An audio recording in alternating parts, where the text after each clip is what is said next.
안녕하세요. 제가 전생에 나라라도 팔아먹은 건 아닌가 고민했던 40대 남자입니다. 큰 행운이 생겼을 때 내가 전생에 나라를 구했나 이런 말을 우스갯소리로 하곤 하잖아요. 저는 정반대였습니다. 연달아 찾아온 커다란 불행에 정말 제 전생까지 의심해보게 됐었거든요. 얼마나 큰 죄를 저질렀기에 내게만 자꾸 이런 일이 생기나 싶었던 거죠. 그렇게 기구했던 제 지난 시간에 대한 이야기 한번 들어봐 주시겠어요? 평범한 집안의 장남이었던 전 수능 운도 따라준 덕에 좋은 대학을 졸업할 수 있었습니다. 그 뒤 큰 제약회사에 입사했죠. 영업직은 아니었지만 연봉도 좋은 편이었기에 전 제 인생이 참 순탄하다고 생각했어요. 그런 전 소개로 만난 동갑내기 아내와 20대 후반에 결혼도 했습니다. 요리사였던 아내는 정말 착하고 다정한 사람이었어요. 어때요, 아버님? 이 며느리의 야심작. 폭신폭신한 게 기가 막히죠? 아내와 전 결혼한 이듬해에 딸 하나를 낳고 정말 행복하게 살았습니다. 아내는 가평 쪽에 사시던 저희 부모님에게도 살가운 며느리가 되어줬어요. 취미가 제빵이었던 아내는 빵을 엄청 좋아하시던 저희 아버지께 종종 빵을 만들어 선물하기도 하고 꽃을 좋아했던 어머니께는 좋아 생화할 거 없이 그렇게 꽃 선물을 해주었어요. 게다가 제 여동생과 남동생도 친언니 친누나처럼 챙겨주었으니 아내는 단연코 저희 집의 인기인이었답니다. 장모님, 그냥 저희랑 같이 사시자니까요. 저희 부모님이야 가평을 떠나기 싫다고 하시니까 그럴 수 없지만 장모님은 저희랑 같은 서울에 사시는데 뭐하러 따로 살아요. 혼자 지내기 외로우시잖아요. 아닐세, 난 혼자가 편해. 말만으로도 고맙네. 합간 아주 나중에 내가 나이가 아주 많이 들었을 때는 한번 논의해보세. 아내는 일찍 아버지를 여의고 장모님과 둘이 살았었다고 해요. 아내 시집 보내는 혼자 남게 된 장모님을 전 정말 친아들처럼 챙겨드렸습니다. 평생 아내 하나만 보며 인생을 희생하신 장모님을 진심으로 존경했었거든요. 그렇게 쭉 이어질 것 같던 제 행복은 결혼한 지 4년 만에 산산조각이 나더군요. 야근이 있었던 어느 날 제게 걸려온 전화는 제 인생을 송두리째 무너뜨려버렸죠. 병원이라고요? 사고요? 그건 제 아내와 장모님 그리고 딸 3사람이 교통사고로 인해 병원으로 실려갔다는 청천벽력 같은 전화였습니다. 당시 장모님은 아내의 휴무에 맞춰 이틀 정도 저희 집에 놀러와 계셨거든요. 그날 야근이었던 전 회사에서 대충 끼닐 때였기에 아내는 장모님과 딸을 데리고 외식을 할 계획이었죠. 그런데 차를 몰고 나갔다 그만 갑자기 골목에서 튀어나온 오토바이를 피하려다 큰 사고가 났던 겁니다. 급히 핸들을 꺾었던 아내의 차는 튀어나온 오토바이에 들이받고 도로 옆에 커다란 가로수까지 들이받았다더군요. 그 결과 오토바이 운전자는 현장에서 목숨을 잃었고 장모님과 딸은 수술 중 세상을 떠났습니다. 아내만이 대수술 끝에 겨우 목숨은 구했지만 의식을 찾고 잃길 반복하며 여전히 위독한 상태를 면치 못했어요. 여보, 제발 이제 나한텐 당신뿐이야. 제발 힘을 내줘. 나만 두고 가지 마. 전 아내만은 제발 데려가지 말아달라며 기도하고 또 기도했습니다. 하지만 아내는 결국 사고가 난 지 3주 만에 세상을 떠나고 말았죠. 세상을 떠나기 전 아내는 기적같이 잠시 비교적 또렷한 의식을 되찾았는데 그때 힘겹게 제게 유언을 남기더라고요. 여보, 행복해야 돼. 나 따라올 생각 말고 그럼 용서 안 할 거야. 말을 하기 힘든 상태였기에 아내의 유언은 짧고도 짧았습니다. 하지만 그 안에 담긴 절 향한 걱정만은 사무치게 느껴졌죠. 아내 마지막까지 혼자 남을 절 걱정했던 거예요. 그렇게 아내와 딸, 장모님까지 모두 보낸 후 전 괴로움에 몸부림치며 고통스러운 시간을 보낼 수밖에 없었어요. 정훈아, 그래도 산 사람은 살아야지. 하늘에서 애미가 보면 얼마나 슬퍼하겠냐, 어? 저희 부모님은 걱정되는 마음에 한동안 저희 집에 머물기까지 제 곁을 지켜주셨습니다. 동생들도 혹시 제가 나쁜 선택이라도 하진 않을까 불안했는지 자주 저희 집에 찾아와 절 챙겨주더라고요. 그런 가족들 덕분에 조금씩 괴로움을 견딜 수는 있었지만 여전히 전 매일 밤을 눈물로 지새웠습니다. 아내와 딸 생각이 나서 도저히 살 수가 없어 아내와 살던 집을 팔고 다른 집으로 이사도 했죠. 마음 같아선 아내와 딸 뒤를 따라가고 싶었지만 자식 걱정에 늘 노심초사하던 부모님과 아내 유언 때문에 차마 그러지도 못하겠더라고요. 그렇게 이사한 뒤 전 미친 듯이 일에 몰두했습니다. 그러다 어떨 땐 운동에 몰두하기도 하고 어떨 땐 그렇게 책을 읽어대기도 했죠. 무언가에 몰두하지 않으면 견디지 못할 것 같았거든요. 그렇게 노력하며 살아가다 보니 그래도 시간이 약이라고 저는 점점 웃기도 하며 다시 일상을 찾기 시작했습니다. 하지만 항상 가슴 속엔 깊은 슬픔이 자리하고 있었죠. 그렇게 두 사람을 떠나보낸 지 6년 뒤 저는 한 여자를 만나게 됐어요. 안녕하세요, 정훈 씨. 일찍 오셨네요. 아! 수진 씨, 괜찮아요? 그러게 조심 좀 하시지. 어떻게 그 얇은 턱에 발이 걸려요.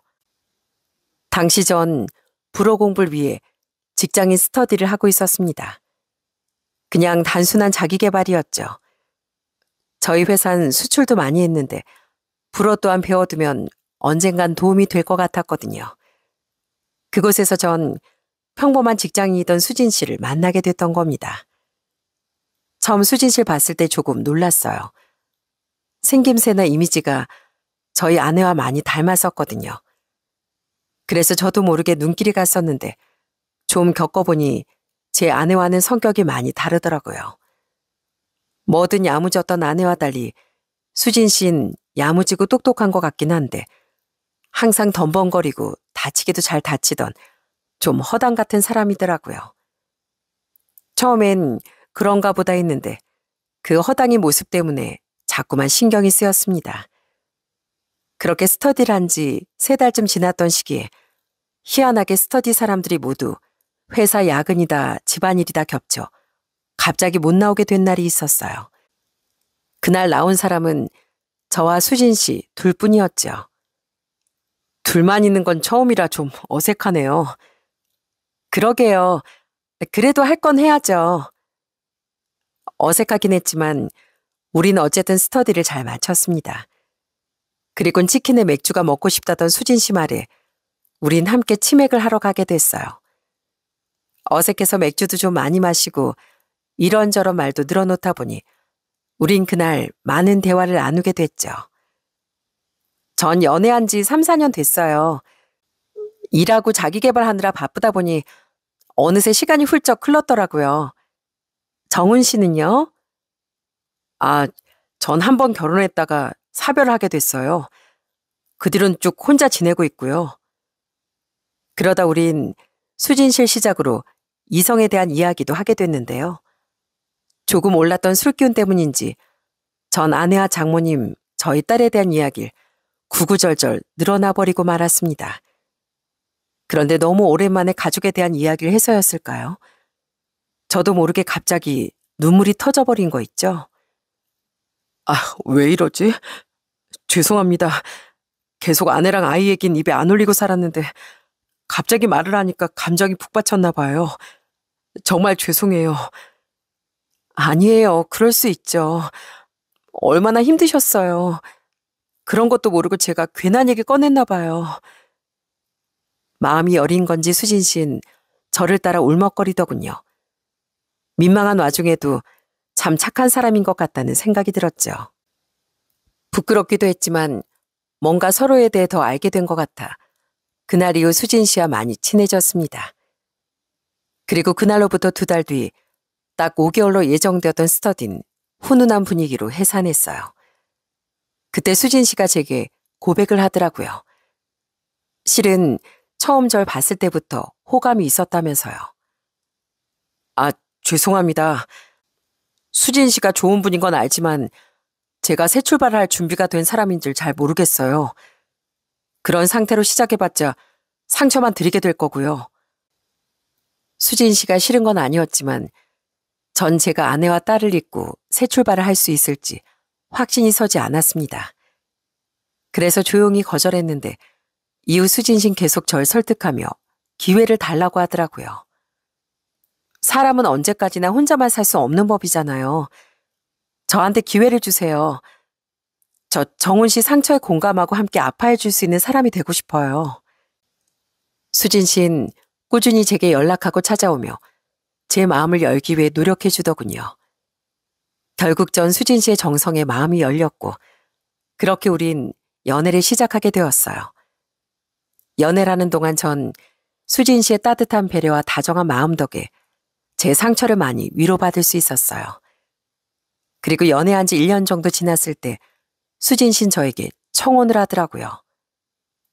내가 정훈 씨 과거의 상처를 다 낫게 해줄 순 없겠지만 더는 정훈 씨 인생에 아픈 일이 일어나지 않도록 정훈 씨를 지켜주면서 살고 싶어. 가족으로서 우리 예쁜 아이도 낳고 행복하게 살자. 어? 분명 먼저 간 아내분도 딸도 정훈 씨가 행복하게 살길 바랄 거야. 그렇게 전 수진 씨로 인해 다시 한번 용기를 내게 됐습니다. 결혼을 결심하고 수진 씨를 새 아내로 맞이하기로 한 거죠. 부모님도 그 사이 결혼을 했던 동생들도 진심으로 그런 제 결심을 축하해 주더라고요. 새 아내를 데리고 인사 갔을 때 부모님은 상다리가 부러지도록 진수성찬을 차려 새 며느리를 환영해 주셨답니다. 어머니 눈물까지 흘리며 새 아내에게 고맙다는 말을 하시더라고요. 정훈이가 괜찮아진 것 같아 보여도 어딘가 위태로운 것 같아서 항상 마음을 놓을 수가 없었거든. 그런 우리 정훈이 마음 붙들어줘서 정말 고맙구나. 네가 우리한테는 은인이야. 그렇게 화기애애한 분위기 속에 첫 인사 자리가 끝난 후 집으로 돌아온 전 오랜만에 아내와 딸의 사진을 꺼내봤습니다. 그리곤 사진을 쓰다듬으며 말을 걸었죠. 여보, 나 당신 말고 다른 사람이랑 새로 시작하려고 해. 당신 하늘에서 나 많이 걱정했지? 이젠 당신이 그 걱정을 좀 덜어놓을 수 있을까? 혹시 나한테 다른 사람이 생겼다고 서운해하진 않았으면 좋겠는데. 나 당신 유언대로 다시 행복하게 살아볼게. 여보, 혜정아, 나 혼자만 행복해지려고 해서 미안해. 괜한 미안함에 눈물을 흘리던 제게 아내 마치 괜찮다는 듯 웃는 것 같더라고요. 그렇게 전 과거를 정리하며 차근차근 인생의 다음 단계로 나아가기 위한 마음의 준비를 했죠. 처가는 서울에서 좀 떨어진 지방에 있었습니다. 저희 집에 인사를 드린 뒤 처가에도 찾아뵙고 인사를 드렸더니 두 분은 절 너무 마음에 들어해 주시더라고요. 자네 딱한 과거에 대해선 우리 수진이 통해서 들었네. 마음이 아파서 나랑 집사람 눈에 눈물까지 고이더라고. 그래도 어쩌겠나. 산 사람의 시간은 어쩔 수 없이 흐르는 것을. 이제 우리랑 수진이가 자네에게 좋은 가족이 되어줄 수 있도록 노력하겠네. 우리 정말 잘 지내보세. 형부, 저희 언니 정말 잘 부탁드려요. 장인 장모님도 인천에서 혼자 살고 있다던 처제도 모두 좋은 사람이더군요. 그렇게 우린 양가의 축하를 받으며 결혼을 하게 되었습니다. 두 번째 결혼 생활은 아주 행복했어요. 아내는 결혼하자마자 임신을 했는데 아내 직장 업무 강도가 강한 편이고 실질적으로 육아휴직도 어려운 곳이었기에 아내는 조금 이르게 퇴사를 결정했습니다. 다행히 제 벌이가 적지 않은 편이라 아내는 편하게 태교하며 집에서 쉴 수 있었어요. 그리고 그런 아내는 저 없이도 혼자 가평 부모님 댁을 종종 찾아가 주더라고요. 집에서 놀면 뭐해. 아직 내 배도 많이 안 불렀으니까 외로우실 어머님 아버님 자주 찾아뵙고 싶어. 친정이야 가평보다 멀어서 그렇게 자주 못 가지만 가평은 마음만 먹으면 그렇게 오래 안 걸리잖아. 동생들도 다 시집장가 갔으니 조금 쓸쓸해하던 부모님을 배려해준 아내에게 너무 고마웠습니다. 또 아내는 힘들게 일을 끝내고 집에 돌아온 절 항상 두 팔 벌려 안아주었죠. 오늘도 고생 많았어, 여보. 자, 환영의 퐁! 누군가 집에서 절 반겨준다는 사실이 제 마음을 참 몽글몽글하게 만들어주더군요. 그렇게 아내의 포옹을 받은 뒤 씻고 아내가 차려준 밥을 먹을 때면 정말 세상을 다 가진 기분이 들더라고요. 그런 아내에게 주말이면 제가 직접 모든 요리를 다 해주기도 하고 배가 부른 아내를 소파에 앉힌 뒤 서둘러 집안일을 할 땐 드디어 내게도 다시 이런 행복이 찾아왔구나 싶어 감사한 마음이 들곤 했죠. 이렇게 제 인생에 다시 빛을 찾아준 사람이었기에 전 아내를 위해 뭐든 잘해주고 싶었어요. 그랬기에 지방에 계신 장인 장모님께도 최대한 자주 찾아가 사위 노릇을 하려고 노력했고요. 더 자주 오고 싶은데 저희 회사가 일이 너무 많아서 그러질 못했어요. 죄송해요. 아유, 죄송하긴. 한 달에 한 번씩 꼬박꼬박 찾아와 주는 것만 해도 얼마나 고마운데. 바쁜 사람 오라가라 하기 미안한데 이렇게 먼저 신경 써주니 얼마나 고마운지 몰라. 아참, 저번에 자네가 챙겨준 영양제 있지? 그거 아주 잘 먹고 있네. 우린 밖에 나가면 사위 자랑에 시간 가는 줄도 몰라. 좋은 제약회사 다니는 우리 사이가 좋다는 영양제는 다 사다 챙겨주고 저가도 문턱이 닳도록 자주 와준다고 말이야. 다들 우리 부러워서 막 눈까지 흘기고 그런다니까. 서툴러도 할 수 있는 최선을 다하자 장인 장모님도 제 마음을 알고 고마워해 주시더군요. 평소 허리가 안 좋으시다던 두 분을 위해 큰맘 먹고 비싼 안마의자를 사드리기도 했는데 그때 아내는 호호 웃으며 제게 이렇게 말했습니다. 내가 진짜 미쳐. 글쎄 우리 엄마랑 아빠 사이가 엄청 좋은 안마의자 사줬다고 이모들부터 작은 아빠 고모한테까지 다 전화해서 자랑을 그렇게 했대. 내 사촌동생이 전화해서 말해주더라. 저희 부모님께 안마의자를 사드렸을 때도 그렇게 좋아하시진 않았던 것 같은데 괜히 뿌듯하더라고요. 또한 전 서울에서 멀지 않은 곳에 살고 있던 처제도 잘 챙겨주려고 노력했어요. 아내를 통해 처제를 서울로 불러 밥을 사주기도 하고 아예 저와 아내가 인천으로 처제를 찾아간 적도 많았죠. 처제, 너무 돈 아낀다고 집에만 있지 말고 좋은 곳도 놀러 가고 그래. 혹시 좋은 남자 필요하면 얘기하고 내가 주위를 싹 다 뒤져서라도 아주 건실한 남자로 찾아줄 테니까. 아휴, 형부, 남자 만나는 거야 제가 알아서 하는데 왜 자꾸 용돈을 주세요? 제가 뭐 애예요? 우리 막내 동생이랑 동갑이니까 내 눈에 내지 뭐. 이 형부 돈 잘 벌어. 그러니까 부담 없이 받아. 사랑하는 아내를 위해서 처가 식구들에겐 아무리 잘해줘도 아깝지 않았습니다. 그렇게 결혼한 지 1년 뒤 아내는 건강한 아들을 출산했어요. 딸을 이룬 후 겨우 얻게 된 자식이었기에 정말 눈에 넣어도 안 아플 듯 사랑스럽더라고요. 무엇보다 제게 자식이라는 선물을 안겨준 아내에게 너무 고마웠는데 그런 아내는 출산한 지 2달 뒤부터 극심한 산후 우울증에 시달리더라고요. 여보, 나 왔어. 우리 민환이 엄마하고 잘 놀고 있었어? 잘 놀고 있었냐고? 내가 혼자 말도 안 통하는 애랑 집에 있으면서 얼마나 개고생을 했는데 그걸 논다고 말해? 아니, 난 그냥 애한테 인사한 건데 내 말이 많이 기분 나빴어? 미안해. 당연히 기분 나쁘지. 퇴근하고 잠깐씩만 애 예뻐해주는 당신은 내 마음 몰라. 퇴근도 없이 하루 종일 애랑 붙어있는 게 얼마나 힘든지. 미안해, 여보. 나도 최대한 돕는다고 밤에 잠도 안 자고 도왔는데 내가 더 신경 쓸게. 저도 새벽에 2-3시간마다 한 번씩 아이 분유도 먹이고 아이 목욕도 전담하며 최선을 다했건만 언제부턴가 아는 저에게 그렇게 화를 내고 신경질을 참지 못하더군요. 그러다 감정을 참지 못하고 엉엉 울기도 했고요. 또 가끔은 아이에게도 버럭버럭 화를 내더라고요. 그만 좀 울어. 울고 싶은 건 나란 말이야. 애 키우는 게 이렇게 힘들 줄 몰랐어. 여보, 애는 내가 달랠게. 당신은 방에서 좀 쉬어. 답답하면 나가서 바람이라도 쐬고 올래? 싫어. 감옥 같은 이 집도 싫고 나가봤자 거물만 빽빽한 이 서울도 싫어. 그냥 나 싫다고.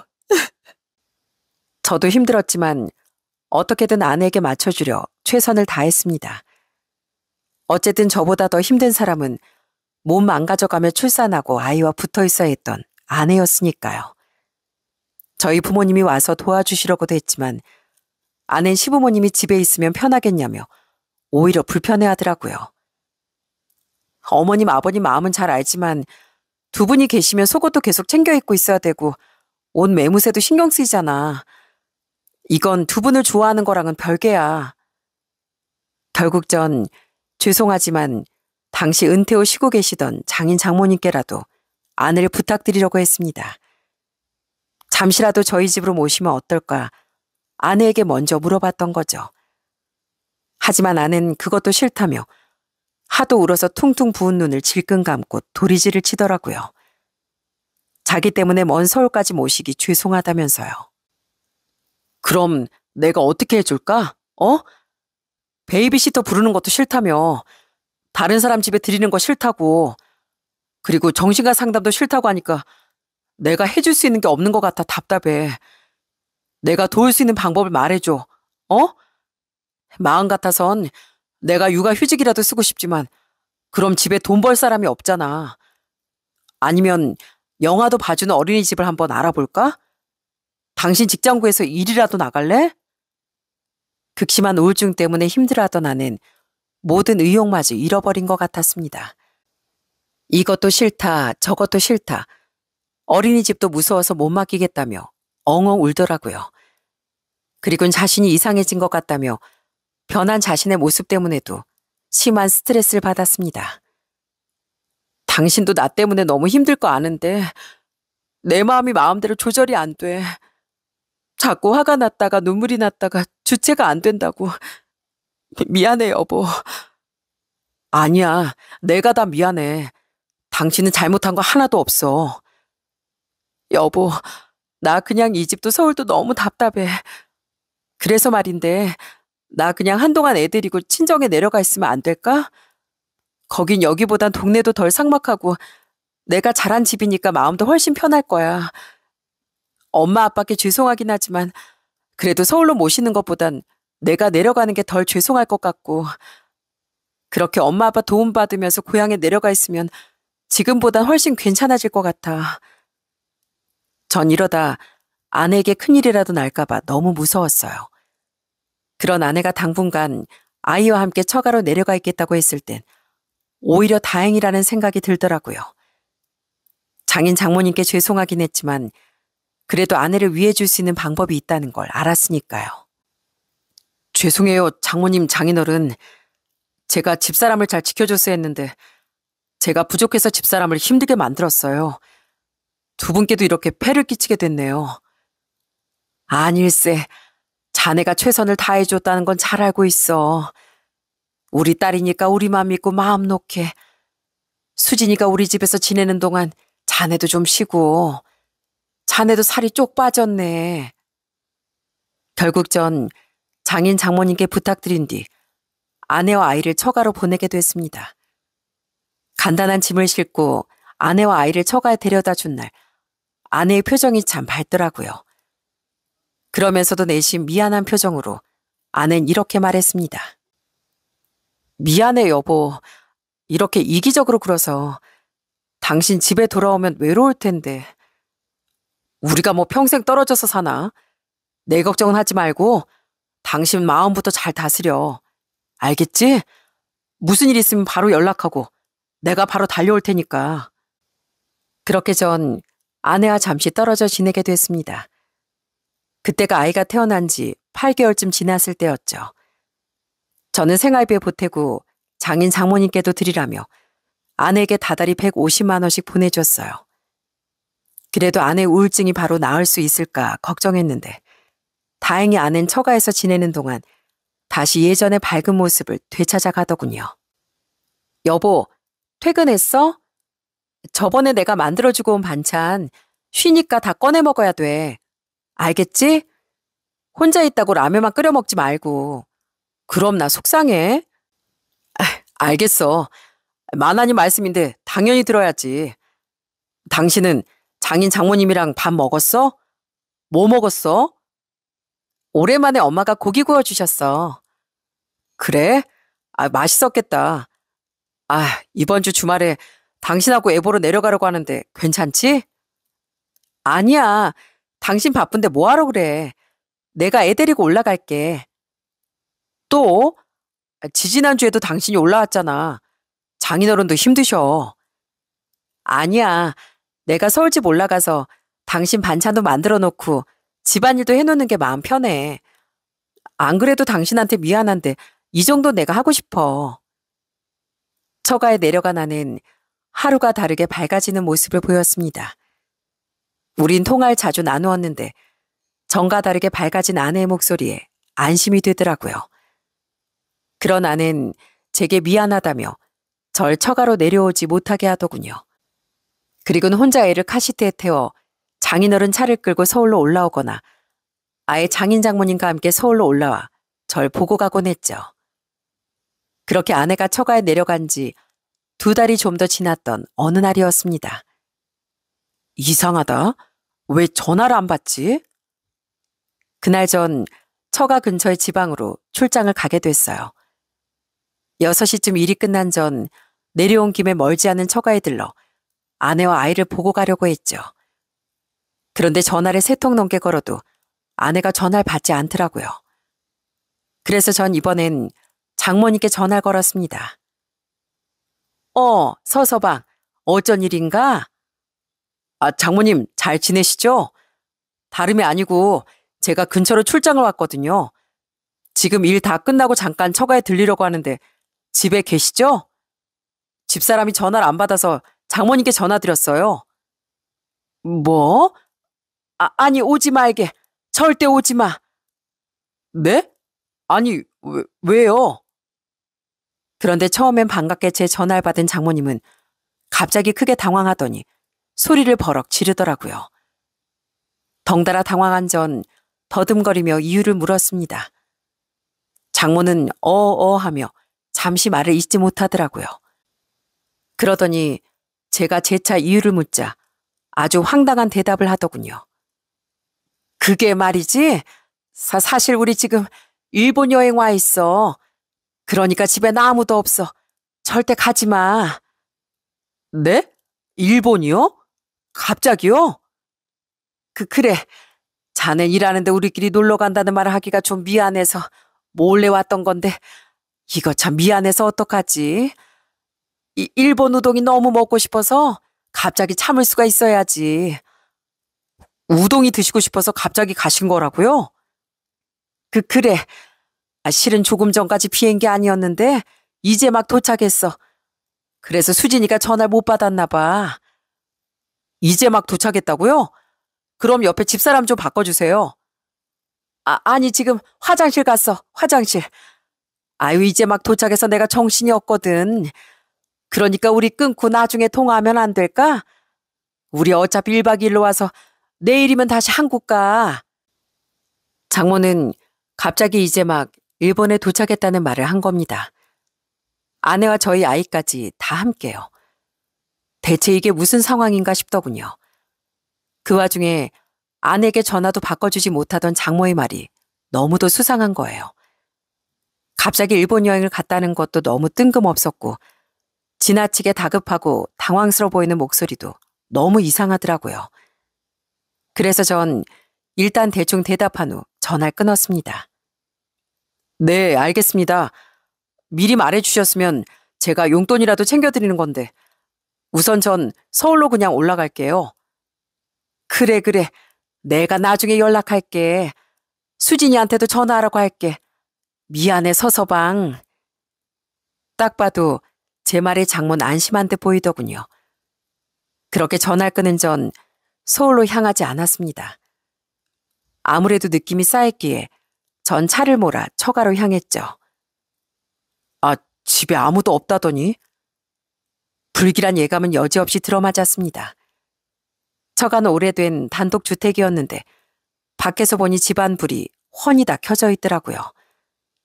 전 처가에서 조금 떨어진 곳에 차를 세운 뒤 불이 켜진 처가를 바라보며 잠시 고민에 빠졌어요. 대체 왜 나한테 거짓말을 했을까? 왜 집에 있으면서 없는 척을 하셨을까? 그리고 아내는 왜 전화를 받지 않는 걸까 하고요. 그런데 잠시 뒤 웬 승용차 하나가 처가 바로 앞에 주차를 하더군요. 저 남자 누구야? 그 차에선 저보다 약간 어려 보이던 남자가 한 명 내렸습니다. 그리고 그 뒤 뒷좌석에서 어린아이를 안고 내리던 여자를 보고 저는 눈이 휘둥그레졌어요. 내 아내잖아. 쟨 우리 미난인데? 그 여잔 바로 제 아내였기 때문이었습니다. 당연히 아내 품에 안겨 잠들어 있던 아이는 제 아들이었고요. 대체 저 남자가 누군지 어리둥절해하던 그때 전 아주 충격적인 장면을 목격하고 말았어요. 저게 대체 지금 뭐 하는 짓이야? 아내는 그 남자에게 너무 자연스럽게 저희 아들을 넘겨주더라고요. 그리고는 아들을 아는 그 남자의 볼에 무려 입맞춤을 하더라고요. 저는 저도 모르게 우선 증거 사진을 남겼습니다. 그리고는 잠시 그 자리에서 얼이 빠져있던 사이 그 둘은 아이를 데리고 처가로 들어가 버렸죠. 대체 이게 무슨 상황인지 제가 뭘 본 건지 잠시 머리가 멈추더군요. 그런데 잠시 뒤 아내에게서 전화가 걸려왔습니다. 저는 떨리는 목소리를 다잡으며 전화를 받았어요. 아내는 태어난 목소리로 제게 거짓말을 하더라고요.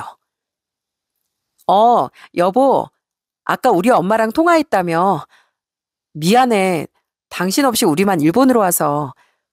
내가 답답하다고 하니까 엄마 아빠가 짧게 일본이라도 다녀오자고 하셔서 지금 숙소 들어와서 전화하는 거야. 숙소?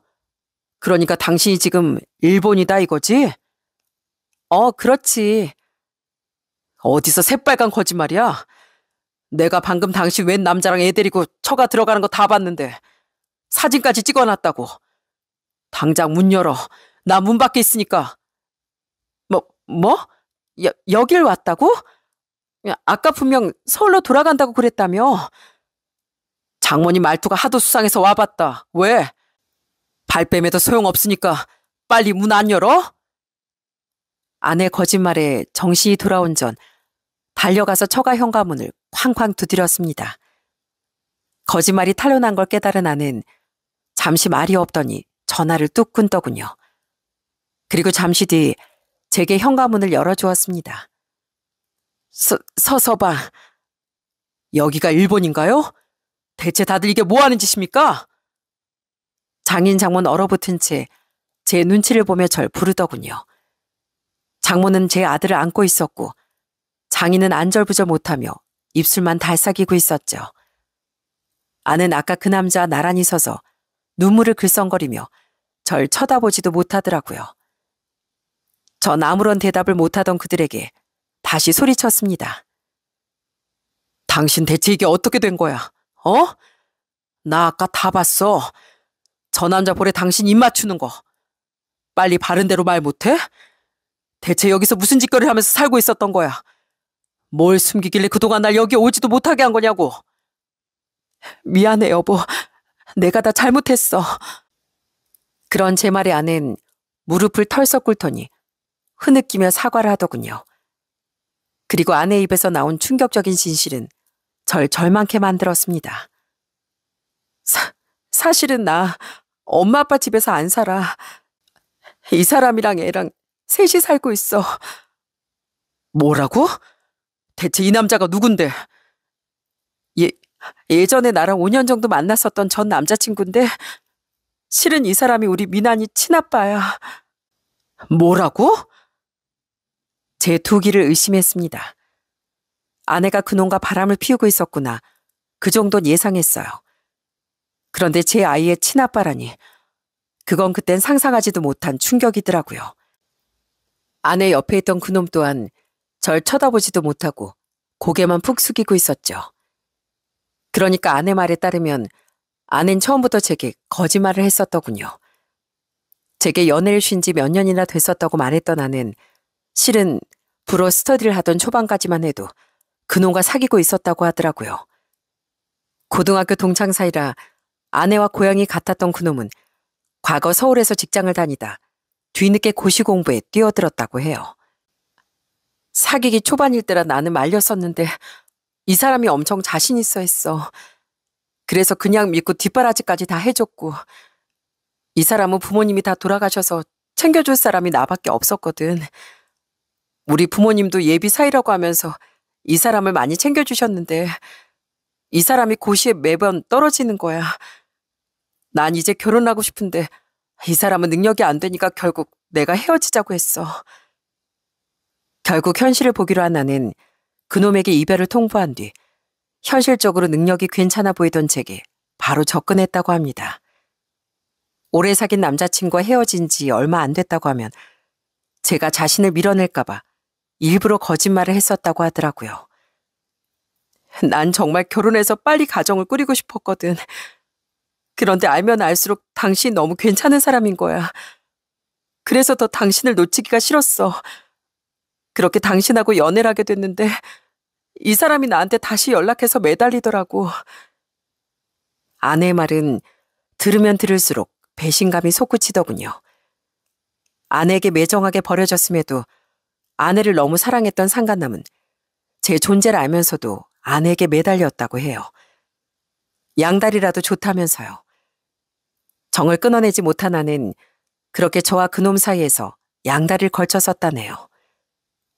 나도 끝까지 고민 많이 했어. 그런데 아무리 생각해도 고시 공부를 포기 못한 이 사람과는 미래가 안 보여서 결국 당신이랑의 결혼하는 길을 택했어. 그때라도 헤어지려고 했는데 나 없으면 이 사람 정말 큰일 날 수도 있겠다 싶어서 결국 헤어지지 못하겠더라고. 그런데 결혼한 지 얼마 안 돼서 덜컥 임신했을 때 너무 무서운 거야. 당신 아이인지 이 사람 아이인지 확신이 안 서서. 그래도 당신 아이가 맞겠지 하면서 애를 낳기까지 했는데 불안해서 유전자 검사를 해보니까 이 사람 아이더라고. 그때부터 정말 너무 힘들었어. 아이가 상간남의 아이라는 걸 알게 된 뒤 상간남은 아내에게 자신에게 돌아오라고 설득했다고 해요. 그리고 결국 아내는 고민 끝에 그놈에게 가야겠다는 마음을 먹었다고 하더라고요. 근데 당신한테 차마 솔직하게 말할 용기가 안 나서 일부러 산후 우울증이 심한 척 연기를 한 거야. 그럼 당신이 친정으로 보내줄 것 같아서. 이 사람 내가 애 낳고 얼마 안 돼서 결국 고시 공부 포기하고 여기로 내려와 직장 생활하고 있었거든. 그렇게 친정에 간다는 핑계로 이 사람하고 우선 살림부터 차리려고 했던 거야. 그래야 애가 더 크기 전에 아빠가 누군지 자연스럽게 받아들일 것 같아서. 그러니까 당신은 당신을 걱정했던 날 우롱한 거네? 아니, 처음부터 날 속이고 기만했던 거잖아. 미안해, 여보. 더 늦기 전에 솔직하게 말하고 용서를 구하려고 했는데 차마 용기가 안 나더라고. 내가 정말 나쁜 여자야. 여보, 정말 미안한데 기왕 이렇게 알게 된 거 나랑 헤어져 주라. 이 사람이 애 친아빠여서 이 사람한테 돌아가고 싶은 것도 있지만 나 깨달은 게 있어. 당신이 좋은 사람인 건 맞지만 난 여전히 이 사람을 사랑하고 있었던 거야. 내가 진짜로 사랑한 사람은 이 사람이었어. 그러니까 아내는 제게 모든 사실을 털어놓기도 전에 그놈과 살림을 차렸던 겁니다. 장인 장모는 그걸 도운 거고요. 들어보니 그날 아내와 그놈은 처가에서 함께 저녁을 먹기로 했었다더군요. 장모는 미처 제게 걸려온 전화를 보지 못했던 아내가 처가에 오자마자 조금 전에 이를 알려주었고 아내는 바로 제게 전화해 일본에 있다는 거짓말에 동참했던 거더라고요. 흐느끼며 모든 사실을 실토한 아내에게 저는 참을 수 없는 배신감을 느꼈습니다. 전 태어나 처음으로 여자 얼굴에 손을 대고 말았어요. 수진아! 그런 제 손찌검에 고개를 숙이고만 있던 상간남이 놀라며 아내의 이름을 불렀습니다.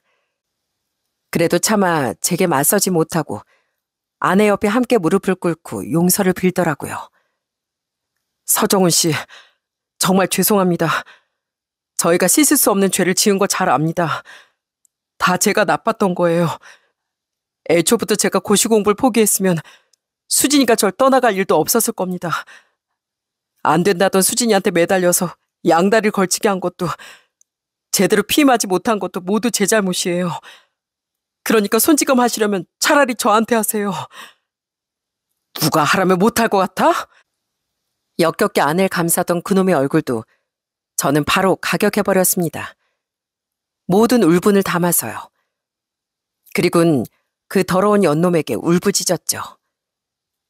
니들끼리는 아주 세기의 사랑하고 있는 모양인데 아무리 포장해도 니들은 더러운 사기꾼, 그 이상도 이하도 아니야. 그렇게 사랑 노름 하고 싶었으면 니들끼리 북치고 장구치고 할 것이지. 왜 엄한 남의 인생을 망쳐? 당신, 내가 당신하고 당신 가족한테 얼마나 잘했는데 어떻게 나한테 이럴 수가 있어.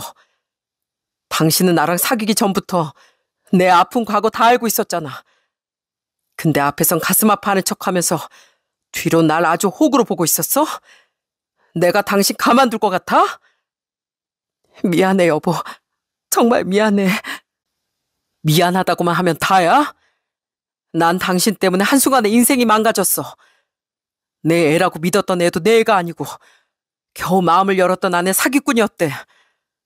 이러려고 싫다는 날 그렇게 꼬셨어? 어? 이 악마 같은 여자야. 아무리 사과를 받는다고 한들 어떻게 제 분노가 사그라들 수 있었겠어요? 분노를 주체할 수 없었던 전 거실에 진열되어 있던 도자기를 집어들어 장인 장모에게 선물했던 안마의자에 던져버렸어요. 아이고, 서서 봐. 진정하게. 우리가 잘못했네. 그런데 어쩌겠나? 애가 용진이 제 아이라는데 어떻게 그걸 헤어지라고 하겠어? 자네한테 미안해서 차마 말도 못하고 우리도 그동안 너무 힘들었네. 그걸 말이라고 합니까? 네? 제가 등신이었습니다. 아무것도 모르고 자라겠답시고 이런 거 다 사다 바친 제가 바보였다고요. 똘똘 뭉쳐서 사람 하나 바보 천치로 만든 당신들 전부 천벌받을 겁니다. 내가 그렇게 되라고 평생에 걸쳐서 저주할 거예요. 가증스럽게 사과하던 장인 장모에게도 전 악담을 퍼부었습니다. 아이가 자지러지게 울었지만 도저히 흥분을 가라앉힐 수 없었죠. 그렇게 처갈 완전히 뒤집어 놓은 전 오열하며 집으로 돌아왔어요. 이후 이혼은 당연한 일이었습니다. 제게 뭐든 다 주고 이혼하겠다던 아내와 굳이 소송까지 갈 필요도 없었죠. 그리고 전 그 둘에게 위자료 소송을 걸었습니다. 혹시나 하고 검사해봤지만 아이는 역시나 그놈의 아이였고 전 그 아이를 제 호적에서 없애기 위한 법적 절차 또한 밟기 시작했습니다. 잠시나마 제 핏줄인 줄 알았던 그 아이와의 이별에 정말 피눈물이 앞을 가리더라고요. 하지만 그 정도론 제 배신감을 억누를 수 없겠더군요. 전 아직 이혼이 진행되는 과정에서 상간남이 영업사원으로 일하고 있다던 회사를 알아내 직접 찾아가 한바탕 뒤집어 엎어버렸어요. 그쪽이 이 회사 사장님이십니까? 소란 피워서 죄송합니다만 제가 너무 분통이 터져서 이렇게 폭로하려고 찾아왔습니다. 이놈 아주 상종 못할 놈이에요. 영업사원은 그 회사의 얼굴 아닙니까? 이런 순 사기꾼이 이 회사의 얼굴이 되어서야 되겠어요? 저는 그놈의 정체를 폭로하며 사장이란 사람에게 언성을 높였습니다. 그놈은 어떻게든 절 끌어내려 애를 쓰며 울먹였죠. 저기요, 서정훈 씨. 제발요. 저 경력도 단절되고 나이 때문에 받아주는 것도 얼마 없었는데 여기서 잘리면 애는 어떻게 키워요? 제발 이러지 마십시오. 네? 난 니들 때문에 인생이 망가졌는데 넌 이깟 직장 하나 잃을까 봐 무섭냐? 애 키울 돈 필요하면 네 든든한 장인 장모한테 달라고 하든가 아니면 힘들게 막노동이라도 뛰면서 벌든가 남의 인생 망쳐놓고 편하게 살 생각하지 말고. 그날 저녁 아내에게서 전화가 걸려오더군요.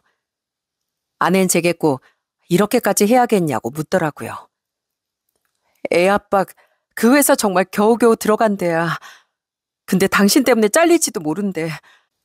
만약 잘리지 않는다고 해도 눈치 보여서 그 회사 계속 어떻게 다니겠어? 당신 앞으로도 계속 이렇게 우리 힘들게 만들 거야? 우리한테 위자료 소송도 걸고 내가 결혼할 때 가져갔던 돈도 당신한테 많이 주고 이혼한다고 했잖아. 결혼 기간이 그렇게 긴 것도 아니었는데 그 정도면 나도 당신한테 최선을 다해서 사과한 거 아니야? 내가 어떻게 해주길 바래? 내가 당신한테 안 미안해서가 아니라 어떻게 하면 당신 마음이 풀릴 수 있는지 묻는 거야. 너랑 그놈이 나한테 뭘 어떻게 한다고 해도 내 배신감은 그대로일 거야. 두고 봐. 내가 지금은 더 응징해줄 방법이 없지만 살다가 다시 부하가 치밀어 오르면 언제든 다시 복수하러 가줄 테니까. 언제 내가 어떻게 응징해주나 어디 한번 평생 불안해하면서 살아봐. 남의 인생에 사기쳤으면 그 정도는 각오했어야지. 남의 눈에 눈물 내면 니들 눈에 피눈물 나게 되는 거야. 그들에게 어떻게든 복수하고 싶어 전 처가있던 지역 커뮤니티 곳곳에 그 집안 인간들에 대한 실체도 퍼뜨렸습니다. 법에 걸리지 않도록 교묘하게 썼지만 그 좁은 지역에서 충분히 그들이 누군지 유추가 가능했을 겁니다. 아낸 또다시 꼭 이래야겠냐며 원망 섞인 전화를 걸고 문자를 보냈지만 저는 싹 다 무시해버렸죠. 이혼 후 전 집에 있던 전처 아이의 물건도 전부 그냥 버려버렸어요. 짐을 보내달라기에 이미 다 버렸다고 하니 전처는 아무 말도 못하더라고요. 유치해 보일 수도 있겠지만 그런 엄청난 배신을 당한 사람에게 눈에 뵈는 게 뭐가 있었겠습니까? 그렇게 전 받아낼 것도 다 받아내고 복수도 한 뒤 두 번째 결혼 생활을 정리하게 되었죠. 이후 처가와 전처 그리고 그놈은 망신사를 이기지 못해 아예 다른 지역으로 이사했다고 해요. 어차피 상간남도 직장에서 입지가 불리해진 상태였기에 그냥 직장도 그쪽 지역으로 옮긴 것 같더라고요. 전 이 얘기를 제게 사과하려고 뒤늦게 전화 걸었던 처제에게서 들었습니다. 전 그런 처제에게도 차갑게 비난의 말을 건넸죠. 처제도 다 알고 있었다며? 이렇게 뒤늦게 양심 있는 척해도 처제도 똑같은 사람이야. 그러니까 두 번 다시 내 눈에 띄지 마. 평생 나한테 미안하면서 살아. 부모님은 또다시 아픔을 겪은 절 보며 속상함을 감추지 못하셨어요. 동생들도 마찬가지였고요. 어머니는 장모였던 사람에게 전화해 아주 쌍욕을 퍼부으셨다고 하더라고요. 무엇보다 부모님께 너무 죄송했습니다. 장남이 되어 모범을 보여야 하는데 자꾸 가족들 걱정만 시켰으니까요. 그래도 전 처음 결혼 생활이 무너졌을 때와 달리 더는 절망에 빠져 살지 않고 있어요. 결혼 생활 내내 제게 사기를 쳤던 그 여자 때문에 제 인생을 낭비하면 그게 정말 지는 것처럼 느껴졌거든요. 그 여자와 그놈에게 늘어났던 으름장처럼 평생에 걸쳐 계속 그들을 찾아다니며 복수를 하진 않을 겁니다. 그땐 저도 화가 나서 한 말이었고 정말 그럴 생각도 있었지만 그래도 이제 흥분이 좀 가라앉으니 그런 사기꾼들 때문에 제 인생을 바치는 게 더 손해라는 생각이 들었거든요. 다만 전 항상 마음속으로 그들에게 천벌이 내려지길 바랄 겁니다. 그들이 지금 어느 지역으로 이사가서 살고 있는지 모르겠지만 평생 제 으름장을 떠올리며 두 발 뻗고 잠들지 못했으면 좋겠네요. 전 지금 부모님을 집으로 모셔 함께 살고 있답니다. 부모님이 예전엔 오래 살았던 가평을 떠나고 싶어 하지 않으셨는데 또 크게 상처를 받은 제가 걱정되셨는지 저희 집으로 들어와 함께 살고 싶다고 말씀하셨거든요. 직장 때문에 제가 두 분 집으로 들어갈 수는 없으니 집을 정리하고 저희 집으로 들어오신 거죠.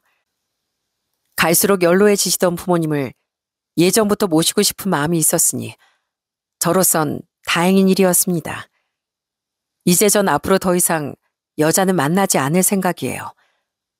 두 번의 상처면 충분하다고 생각하니까요.